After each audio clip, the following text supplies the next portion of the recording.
எல்லோருக்கும் வணக்கங்க. நான் பாரம்பரிய ஜோதிடர் பா. ரவிக்குமார்.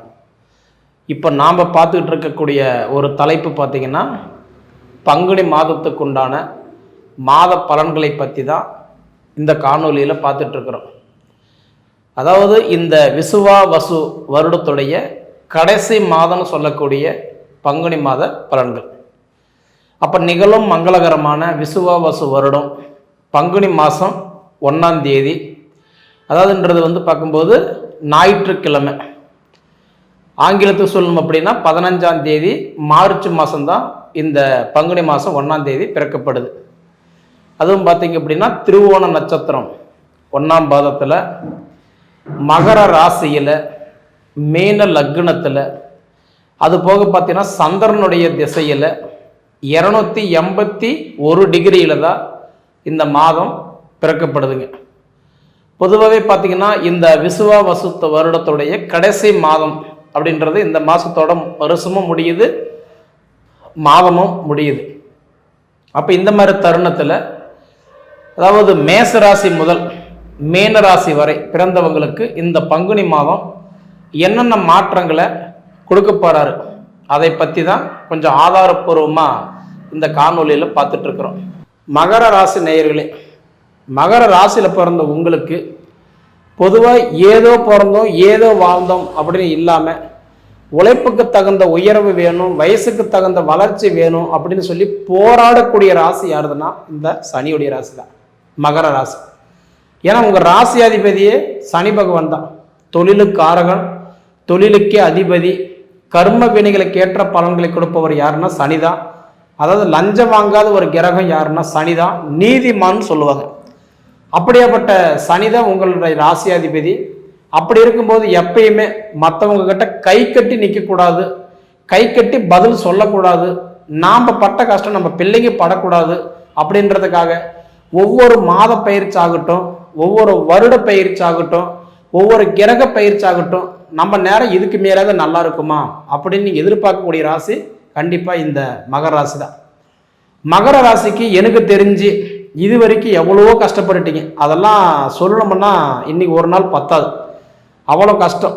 சரிங்களா? கிட்டத்தட்ட உங்களுக்கெல்லாம் 7.5 சனியிலெல்லாம் பார்த்தீங்கன்னா எவ்வளோ கஷ்டமெல்லாம் அனுபவித்து இப்போ வெளியில் வந்துட்டீங்க. இனி வரும் காலங்களில் நம்ம கஷ்டம் எப்போ தீரும், நல்லா இருப்போம் அப்படின்ற ஒரு கேள்வி தான் உங்கள் மனசில் நிறைய இருக்குது. அதனால் ஒன்றும் இல்லை, உங்களுடைய நேர காலம் இப்போ குரு பகவான் வக்கரத்தில் இருந்தார். அது நிறைய பேர்த்துக்கு தெரியுமோ தெரியாதுன்னு தெரியல. அதாவது டிசம்பர் மாதம் 7ஆம் தேதி குரு வக்கரத்துக்கு போயிருந்தார்.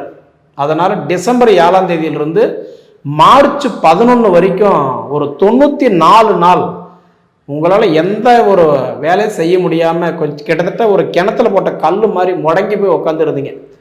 கணவன் மனைவிக்குள்ள கருத்து வேறுபாடு, தாய் தந்தைகளுக்குள்ளார சங்கடம், சகோதரன் சகோதரிக்குள்ளார கருத்து வேறுபாடு, ரெண்டாவது யார் பார்த்தாலும் அவங்களுக்கு என்ன அவங்களுக்கு என்ன அவங்களுக்கு என்னன்னு சொல்லக்கூடிய அளவுக்கு நிறமாக பொறாமை, இது எல்லாம் தாண்டி அதாவது இன்னைக்கு ஒரு பொசிஷனில் வந்திருக்கிறீங்க அப்படின்னா ஏற்றுக்க வேண்டிய ஒரு விஷயந்தான். ஆனால் இப்போ குரு பகவான் தன்னோட சொந்த நட்சத்திரத்துக்கே வந்துட்டார், இயல்பு நிலைக்கே வந்துட்டார். அதனால் உங்களுக்கு குரு இப்போ 6ஆம் இடத்துக்கு வந்துட்டார். 6ஆம் இடத்துல குருன்னா அதாவது உங்களுக்கு குரு பகவான் ரோண ரோக சத்ரு குருவை வந்துட்டார். அதனால் கண்டிப்பாக உங்களுக்கு குரு பகவான் இயல்பு நிலைக்கு வந்ததுனால நீங்கள் இந்த அயல்நாட்டு பயணம் உங்களுக்கு அனுகூலமாக இருக்கும். அதே மாதிரி வெளிநாடுடைய தொடர்பு கைகூடி வரும். அரசியல்வாதி பெரிய மனுஷாக்களுடைய பழக்க வழக்கம் கண்டிப்பாக உங்களை தேடி வரும், அவங்களுடைய நட்பு கிடைக்கும். பொதுவாக நீங்கள் இது வரைக்கும் சாதிக்கிற இடத்துல தான் இருந்தீங்க, சாதிக்கலை. மனசுக்குள்ளார நிறைய கேள்வி இருக்குது. உங்கள் கேள்வியெல்லாம் நீங்கள் கேட்க ஆரம்பிச்சுன்னா தாங்க மாட்டாங்க. ஏன்னா அவ்வளோ மனசில் கேள்விகள் இருக்குது. ஏன்னா இது எல்லாம் பார்த்தீங்கன்னா மகர ராசிக்காரங்களுக்கெல்லாம் இன்றைக்கி கிட்டத்தட்ட பார்த்தா நல்ல திறமை இருந்தும், நல்ல புத்திசாலித்தனம் இருந்தும், நல்ல அறிவு இருந்தும், நல்ல ஆற்றல் திறமை இருந்தும், எல்லாம் இருந்தும் என்னால் ஏன் சாதிக்க முடியல, எனக்கு பின்னாடி வந்தவங்க எனக்கு முன்னாடி போயிட்டுருக்குறாங்க, இன்றைக்கி நான் அதே இடத்துல இருக்கிறேன், என் பேச்சு கேட்குறவங்களாம் நல்லா இருக்கிறாங்க, மற்றவங்க காரியத்துக்கு போனால் நடக்காத காரியம் நடக்குது, எனக்கு போனால் நடக்கிற காரியம் நடக்கிறதில்ல, இதில் மாதிரி நிறைய கேள்விகள் இருக்குது, குழப்பம் இருக்குது. இதெல்லாம் எப்போ மாறும் அப்படின்னு பார்த்தா நிச்சயமாக இந்த மாதத்திலிருந்து உங்களோட நேரம் நல்லா தான் இருக்கும். காரணம் என்னென்னா இப்போ குரு பகவான் இயல்பு நிலைக்கு திரும்பிட்டார். அதாவது மாசி 27ஆம் தேதியே குரு பகவான் வக்ரம் நிவர்த்தி அடைஞ்சிட்டாரு. அப்போ இதுக்கு மேலே கிட்டத்தட்ட ஜூன் 1ஆம் தேதி தான் குரு பயிற்சி ஆகும். அப்படி பார்த்தீங்கன்னா இன்னும் கிட்டத்தட்ட இந்த 3 மாதம் குரு பகவான் தன் சொந்த நட்சத்திரத்திலே டிராவல் பண்ணுவார். அப்போ இந்த 3 மாதம் உங்களுக்கு நல்லா தான் இருக்கும். அடுத்தது ஜூன் மாதம் 1ஆம் தேதி குரு பயிற்சி அடைஞ்சிட்டாருன்னா மிதுனத்திலிருந்து கடகத்துக்கு வந்து உச்சம் அடைஞ்சிருவார். உச்சம் அடைஞ்ச குரு பகவான் உங்கள் ராசி தான் 7ஆம் இடமா அடுத்தது பார்ப்பார். அப்போ தான் உங்களுக்கு வந்து நீங்கள் எடுத்து வைக்கிற ஒவ்வொரு இடையுமே வெற்றியாக இருக்க போகுது. அதனால் எனக்கு தெரிஞ்சு இந்த 3 மாதமும் நல்லா இருக்கும். அடுத்தது வரக்கூடிய அந்த குரு பயிற்சி அடைஞ்சாலும் குரு உங்கள் ராசி தான் பார்ப்பாரு. அதனால் நல்ல யோகம் உண்டு. ஒன்று. அதே அடுத்தது பார்த்துட்டிங்கன்னா உங்களுக்கு வந்து சனி இப்போ 3ஆம் இடத்துல சகாய சனியாக இருக்கிறார். சகாய சனியை இருந்து என்ன பண்ணுறது, சனி முடிஞ்சு போச்சு, சகாய சனி வந்து கூட என்னுடைய கஷ்டம் என்னை சுற்றிக்கிட்டே இருக்குங்க அப்படின்னு நினைக்கக்கூடிய மகர ராசிக்காரங்களுக்கு நான் ஒன்று சொல்கிறேன். வெள்ளிக்கிழமை ராவு காலத்தில் 10 to 12 மணிக்கு பக்கத்தில் துர்க்கை அம்மன் இருந்தால் எலுமிச்சம்பழத்தில் விளக்கு பொருத்தி ஒரு 9 வாரம் விளக்கு போடுங்க. சரிங்களா? உங்களுடைய மனக்கவலை அதிகம், மனபாரம் அதிகம், கண்டிப்பாக சரியாகும். அடுத்தது பார்த்துட்டிங்கன்னா உங்களுக்கு செவ்வாய் உங்கள் 2ஆம் இடத்துல இருக்கிறார். பொதுவாக செவ்வாய் வந்து குடும்பத்தில் இருக்கிறாரு, தனக்காரங்களில் தனஸ்தானத்தில் இருக்கிறார். செவ்வாய் வந்து ஒருத்தருக்கு நல்லா இருந்துருச்சுன்னா கண்டிப்பாக சொல்கிறேன் இந்த கடன் பிரச்சனை பின்தொடர்ந்து வராது.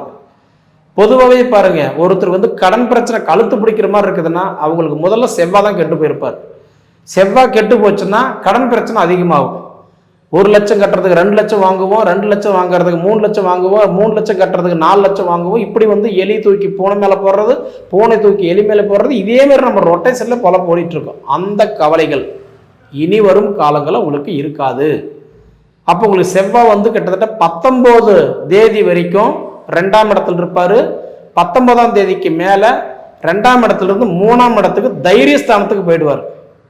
அதனால கண்டிப்பாக ஒரு இடம் விற்று தான் நம்ம கடனை கட்டி வெளியில் வரணும் அப்படின்றது இல்லை. ஒன்று அழிச்சு தான் புதுப்பிக்கணுன்றதெல்லாம் இல்லை. ஒரு பொருள் இருக்கும்போதே இன்னொரு பொருள் வாங்குறதுக்கு உண்டான பிரார்த்தம் கண்டிப்பாக உங்களுக்கு கிடைக்கும்.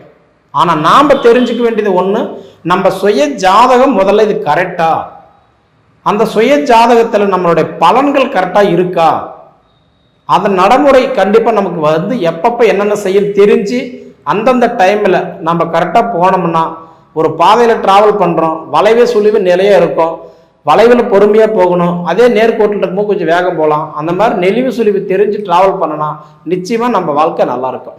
சரிங்களா? அடுத்தது பார்த்துட்டிங்கன்னா உங்களுக்கு சுக்கிரன் 3ஆம் இடத்துல இருக்கிறார். சுக்கிரன் போய் உச்சமடைகிற ஒரே ஒரு வீடு பார்த்தா மீன ராசியில் தான். அப்போ சுக்கிரன் போய் 3ஆம் இடத்துல மீன ராசியில் உச்சத்தில் இருக்கிறதுனால முதல்ல 11 தேதி வரைக்கும் பார்த்தீங்கன்னா ஏதாவது இந்த வீடு கட்டுற வேலை, கடை ஆஃபீஸ் ஓப்பன் பண்ணுறது, புதுசாக வந்து கண்டிப்பாக நம்மளோட ஜாப் ஒன்று, அதாவது ஒரு வேலை ஒன்று ஆரம்பிக்கலாம். இந்த மாதிரி பார்த்துட்டிங்கன்னா ஏதாவது வளர்ச்சிக்கு உண்டான வாய்ப்புகள் தேடிட்டு இருந்தீங்கன்னா கண்டிப்பாக 11 தேதிக்குள்ளார நீங்கள் எடுத்து வைக்கிற ஒவ்வொரு முயற்சியும் உங்களுக்கு வெற்றியாக இருக்கும்.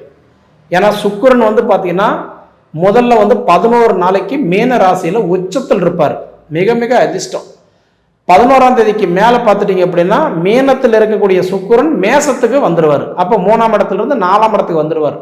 அப்படி வரக்கூடிய நேரமெல்லாம் பார்த்தீங்க அப்படின்னா நம்மளை சுற்றி இருக்கிறவங்களையும் நாம் நல்லா வச்சுக்குவோம், நம்மளுடைய நேரமும் ஓரளவுக்கு நல்லாவே சீராக போகும். அப்போ இந்த ஹெல்த் பிரச்சனைலாம் ஓரளவுக்கு சால்வ் ஆகிறதுக்கு வாய்ப்புண்டு.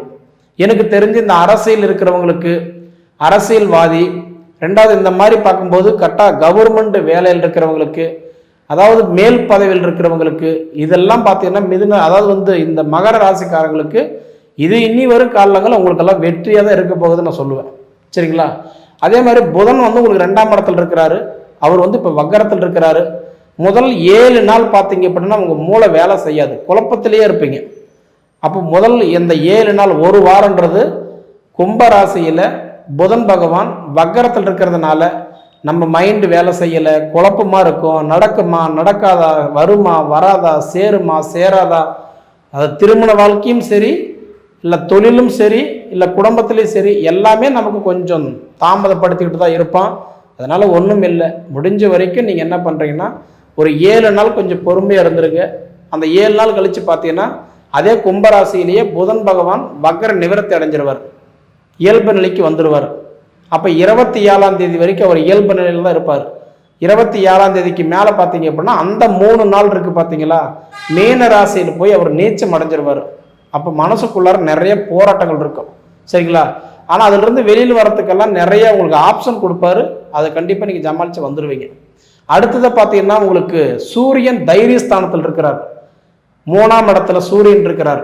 இந்த மாதம் முழுவதும் இந்த 30 நாளுமே பார்த்தீங்கன்னா சூரியன் உங்களுக்கு வந்து 3ஆம் இடம் தைரியஸ்தானத்திலே இருக்கிறதுனால எனக்கு தெரிஞ்சு, அதாவது சூரியன் நல்லா இருந்துட்டா, நான் ஃபஸ்ட்டே சொன்னது அதுதான், அரசியல் ஈடுபாடு உள்ளவங்களுக்கு வாய்ப்புகள் பிரகாசங்கள் அதிகமாக இருக்கும். 2வது தொழில் சார்ந்த விஷயத்தில் வெற்றி கிடைக்கும்.